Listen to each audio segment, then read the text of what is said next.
जिला प्रशासन और श्रम कार्यालय पक्षरु सदर महकुमा ठारे निर्माण श्रमिक कल्याण योजना सहायता बंटन शिविर अनुष्ठित। बालेश्वर जिला प्रशासन और जिला श्रम कार्यालय तरफ सदर ब्लॉक स्तरीय निर्माण श्रमिक कल्याण योजना सहायता बंटन शिविर सदर महकुमा स्थित स्थानीय सभागृह ठारे अनुष्ठित हो जाइछि। परिप्रेक्षी में 637 जन निर्माण श्रमिकों को विभिन्न योजना अंतर्भुक्त 3,13,92,800 टंका अर्थराशि बंटन करा जाइथिला। उक्त शिविर मुख्य उद्देश्य जनसाधारण मनरे निर्माण श्रमिक कार्ड को नहीं सचेतनता सृष्टि करबा। एही अवसर में मुख्य अतिथि भाव सदर विधायक स्वरूप कुमार दास जोग देई प्रभु श्री जगन्नाथ ठारे प्रदीप प्रज्वलन करी कार्यक्रम शुभारंभ करने सहित निज अभिभाषण में निर्माण क्षेत्र में श्रमिकों अवदान अतुलनीय। माननीय मुख्यमंत्री श्रमिक मानक बंचार जो राह देइचंती सेतिपई तांको धन्यवाद अर्पण करथिले। एथिसह हिताधिकारी सहायता अर्थराशि बंटन करथिले। सम्मानित अतिथि भाव जिला परिषद अध्यक्ष नारायण प्रधान, सदर ब्लॉक अध्यक्षा सुनीता बेहरा, जिला श्रम अधिकारी शिवनारायण साहू, अतिरिक्त श्रम अधिकारिणी स्मृतिरेखा नायक प्रमुख उपस्थित रही निर्माण श्रमिक मानक पई उद्दिष्ट विभिन्न योजना यथा शिक्षा, गृह निर्माण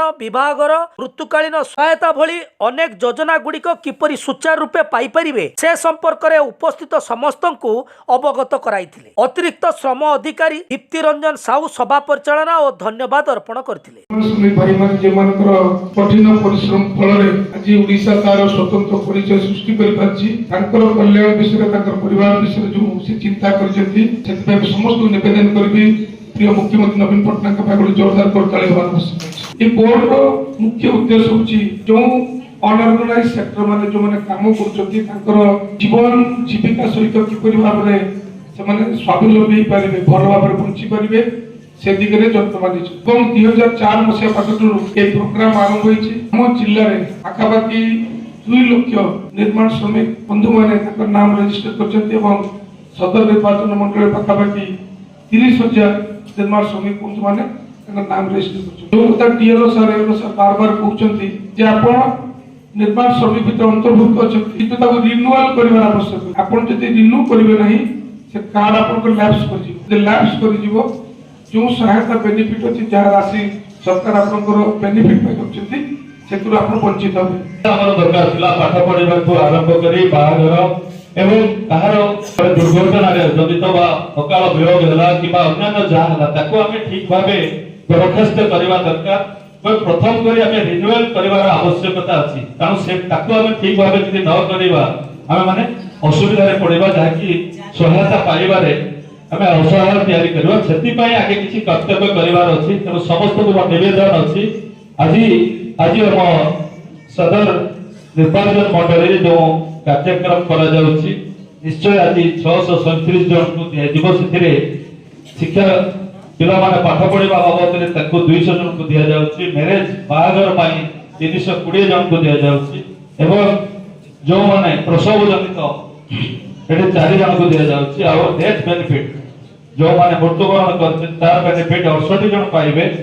जो माने को संस्कार करबा में 45 जन पाइबे। मोट 637 जन बेनिफिट आपण माने पाउछथि। हम प्रिय मुख्यमंत्री श्रीयुक्त नवीन पट्टनायक महोदय को हम समस्त तरफ बहुत बहुत धन्यवाद देबा। हम श्रमिक भाई भौणी मानको एते मात्रा रे गुरुत्व देइछथि जहां कि से माने केबे चिंता करिबेनि जे हम पाखरे किछि सक्षम होई पारुनी हम पाखरे किछि अर्थ नाही। प्रकृत निर्माण श्रमिक किपरि तार न्याय दाबी एवं हक दाबी पाई पारिबो से सब बेले हम गाइड करते। हमको मध्य हमर जिला परिषदर सम्मानित हमर माननीय अध्यक्ष से मध्य प्रकृत सब बेले हम कहते जे निर्माण श्रमिक किपरि तार सब जिंस न्याय दाबी किपरि पाई पारिबो। तेणु आमे सब बेले श्रम कार्यालय निर्माण श्रमिक मानक पई श्रमिक जो अच्छे समस्ते सबुले सचेतन अच्छु। सहायता शिविर आम आयोजन करूँ जहाँ मुझे धन्यवाद देवी आमर मुख्य अतिथि मानक से निजर बहुमूल्य समय दे आज उपस्थित अच्छा। आम ए सभारे पुंखानुपुंख भाव गोटे निर्माण श्रमिक क्या कहती से केमी गोटे श्रम कार्ड पाई पार सरकार तरफ केमी गोटे सिंगल विंडोर व्यवस्था कराई। सिंगल विंडो माने स्टेट से डायरेक्ट घरे बसी बेनिफिट सहायता नहीं पारे।